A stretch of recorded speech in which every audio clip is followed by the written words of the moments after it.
Olá, então voltando aqui para a série Tempos Dourados, né? Tempos da infância e da adolescência. Já na adolescência, né? Estávamos já no ginásio, né? Estudando. Aí as matérias começou a ficar mais difíceis, né? E eu continuando com aquele sonho de estudar para ser alguém na vida, porque os nossos pais sempre estavam falando isso todo dia. Parecia um mantra, né? Todo dia a gente ouvia, ó, você tem que ir para a escola para ser alguém na vida. Então isso era o quê? Incutido dentro da gente. E a gente não questionava, porque nessa época ainda a gente não tinha hábito de ficar questionando os adultos. A gente tinha que obedecer, ouvir e obedecer, né? E nós tínhamos nossos pais, nossos avós, as pessoas mais velhas como referência de pessoas que venceram, de pessoas que foram fortes, que foram perseverantes. Então nossa mãe, nosso pai, nossos avós eram como heróis pra gente. Até que a vida adulta, né, começa a mostrar que não eram tão heróis assim, mas eram referência, porque eles tinham coisas boas também para passar, eles passaram por situações que até então na adolescência a gente não tinha passado, né? O sofrimento que eles tiveram para nos criar, isso aí a gente não pode dispensar e dizer que não foi nada, porque isso aí tem valor, tá, gente? Então o que aconteceu? Eu continuava seguindo a religião dos meus pais, até que meus pais saíram da religião católica, foi para a religião de matriz afro, e nós, como ainda não entendia, a gente ia. Se os nossos pais fossem para a religião A, a gente ia para a religião A. Se fosse para a religião B, a gente ia, né? Porque naquela época era ensinado que todo mundo tinha que ter uma religião. Quem não tivesse uma religião antigamente era visto como uma pessoa à margem, alienada, que não prestava, porque, gente, era tempos rígidos, tá bom? E estávamos quase saindo da década de 80, né? As transformações estavam acontecendo, o mundo estava mudando. Mas no Brasil, você sabe, em questão de revolução, sempre foi mais devagar, mais atrasado, né? Enquanto que os países da Europa, nessa época, chegando quase na década de 90, estavam uma revolução, né? Em tudo, revolução industrial, revolução na tecnologia, nós estávamos ainda ó, engatinhando, né?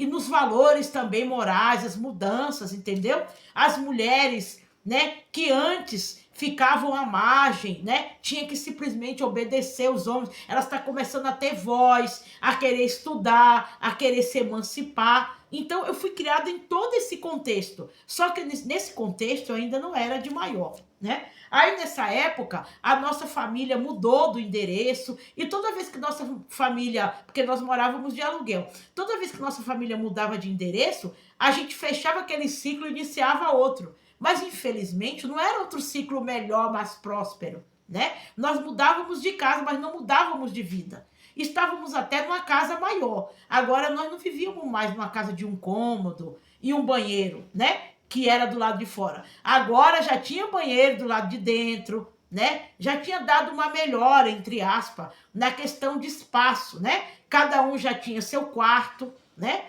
Mas ainda vivíamos numa situação, né, de vulnerabilidade.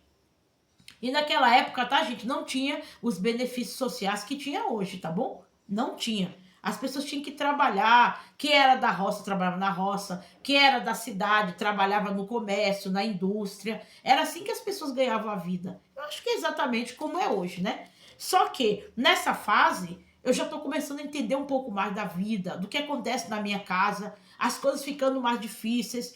E quando a gente é adolescente e vive numa casa que os pais brigam, né? Meus pais também tinham as brigas dele, né? Se davam muito mal, né? Houve essa época também que eu não vou ocultar aqui. A gente que é criança, que é adolescente, a gente absorve aquilo, a gente se preocupa, a gente sofre, quer resolver, mas não podia resolver porque a gente não tinha voz, não tinha condição, não tinha recurso.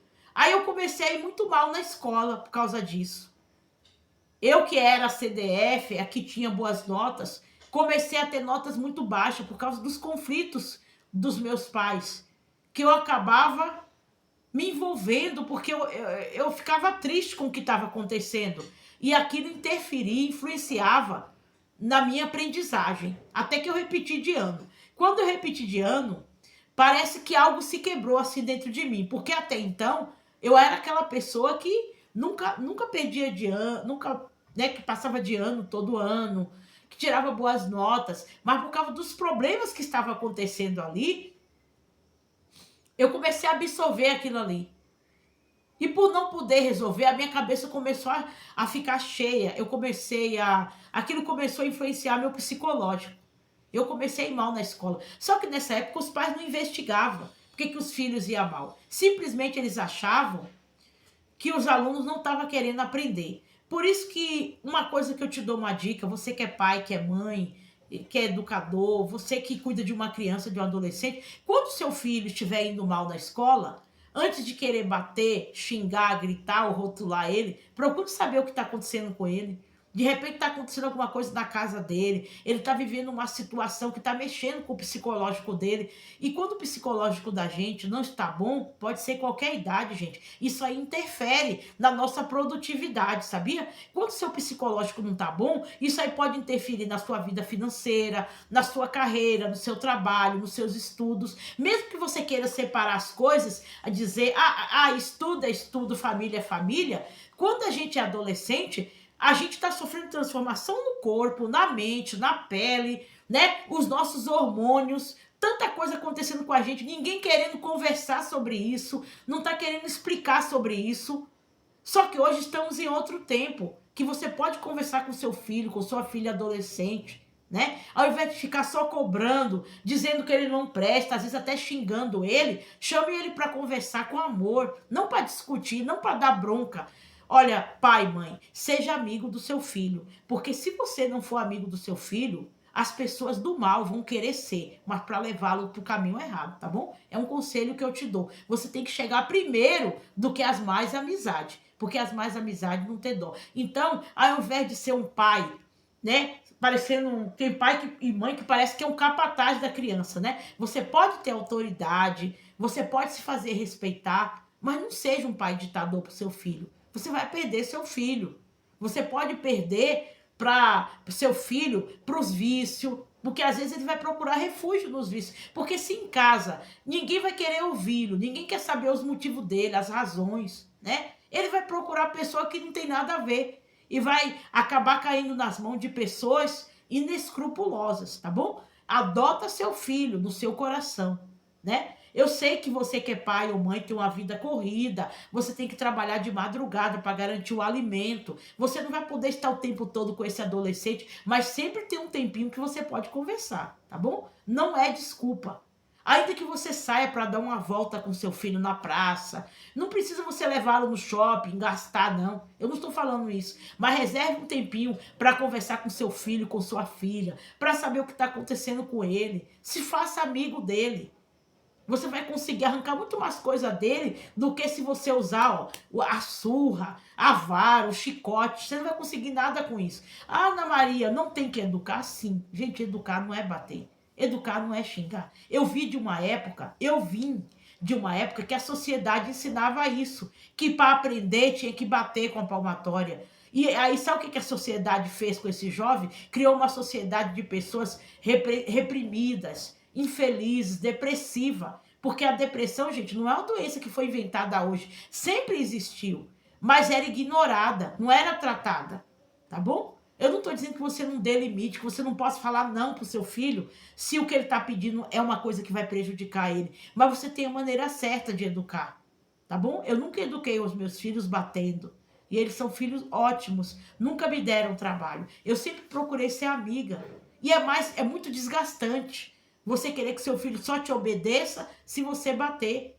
Isso aí não é um modelo de educação para se usar mais hoje. Ah, Ana Maria, você está querendo dizer como eu devo educar meu filho? Olha, eu não estou querendo ditar regras, mas eu estou te recomendando como mãe que eu sou, de 3 filhos. Vai por mim. Se você bater no seu filho, se você espancar seu filho, você vai ter um inimigo, tá? E tudo aquilo que você fizer com ele, ele vai reproduzir quando você estiver velho.